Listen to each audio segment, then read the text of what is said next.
Assalamualaikum warahmatullahi wabarakatuh. Salam sejahtera bagi kita semua. Senang bertemu dengan Anda. Perkenalkan, nama saya Siti Rahmat Tazkiyah. Di sini saya akan menjelaskan tentang alat pemadaman api ringan yang bisa disebut juga dengan APAR. Tujuan dari pembelajaran ini adalah setelah proses pembelajaran peserta didik dapat pertama mengetahui fungsi dari APAR, yang kedua mengetahui jenis-jenis APAR, yang ketiga mengetahui prosedur penggunaan APAR, dan yang terakhir mengetahui perawatan APAR. APAR adalah alat pemadam api berbentuk tabung berisi bahan kimia yang ringan dijinjing atau mudah dibawa dan mudah dioperasikan oleh satu orang, berukuran 0,5 sampai 16 kg. Fungsinya untuk memadamkan api mula. Nah, untuk penanggulangan kebakaran biasanya kita menggunakan APAR. Ini bentuk APAR seperti ini. Nah, lalu tipe apa sih alat pemadam yang harus kita gunakan? Sebelumnya kita harus mengetahui dulu jenis-jenis dari APAR tersebut. Ini ada jenis-jenis APAR. Pertama ada water atau air, lalu yang kedua ada foam atau busa, yang ketiga ada chemical powder atau serbuk kimia, dan ada CO2 atau karbon dioksida. Selanjutnya di sini ada tabel penggunaan APAR. Nah, di sini ada tipe APAR dan warna-warnanya. Di sini ada jenis api, sumber apinya. Di sini ada water, lalu ada foam, dry powder, karbon dioksida. Nah, ini yang berwarna merah berarti tidak boleh menggunakan APAR. Ketika ada cairan yang mudah terbakar, kita tidak boleh menggunakan air. Lalu ketika ada gas yang mudah terbakar, kita tidak boleh menggunakan foam. Dan ketika sumber apinya berasal dari minyak goreng, kita tidak boleh menggunakan dry powder. Lalu ketika dari benda padat seperti kayu, kertas, dan pakaian, kita tidak boleh menggunakan karbon dioksida. Untuk bagian-bagian apa dan pengoperasian APAR, silakan kita simak bersama video berikut ini.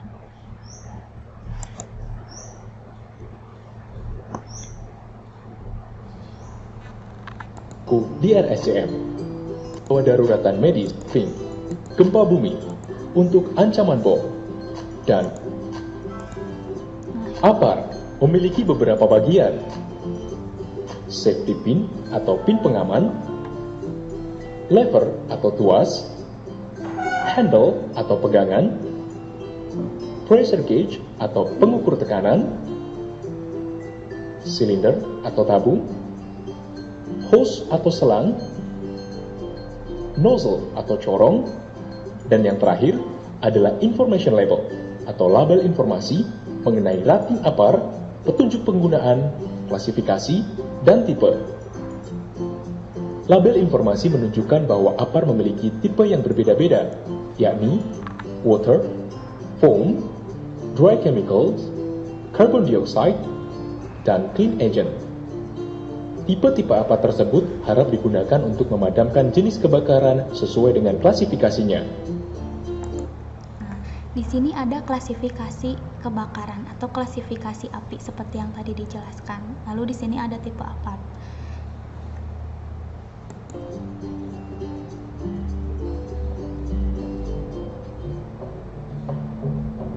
Saat terjadi kebakaran, pastikan klasifikasi sumber api. Kemudian, segeralah menuju lokasi penyimpanan APAR yang sesuai. Sebelum digunakan, cek isi tabung pada pengukur tekanan. Pastikan jarum petunjuk ada pada posisi hijau. Catatan penting bagi para penanggung jawab APAR untuk selalu merawat dan mengisi ulang sehingga siap digunakan setiap saat. Letakkan APAR sejajar dengan tubuh. Hindari posisi kepala di atasnya. Tahan APAR sambil melepas pin pengamannya. Periksa tekanan APAR dengan cara mengarahkan corong ke atas, lalu tekan tuas beberapa kali. Setelah memastikan semua berfungsi dengan baik, angkat tabung apar dengan menggenggam pegangannya. Untuk menghindari isi tabung keluar dengan tidak sengaja, jangan membawa apar dengan posisi tangan menggenggam tuasnya. Sampai di lokasi kebakaran, ambillah jarak dari sumber api kurang lebih 2-3 meter. Apabila terjadi di luar ruangan, pastikan posisi kita tidak berlawanan dengan arah angin. Angkat tabung apar dan arahkan corong ke sumber api. Lepaskan isi tabung dengan menekan tuasnya. Kemudian, kibaskan corong untuk mengatur arah semburannya hingga merata. Setelah api berhasil dipadamkan, masukkan kembali pin pengaman tuas. Lalu, simpan apar pada tempatnya. Secara singkat, penggunaan apar dikenal dengan istilah PASS, yaitu pull, tarik pin pengaman tuas; aim, arahkan corong ke sumber api; squeeze, tekan tuas untuk mengeluarkan isi tabung; sweep, sapukan secara merata hingga api padam. Demikian.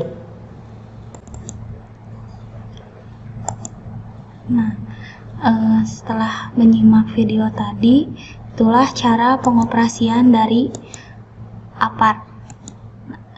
Bisa diringkas dengan tadi yang PASS.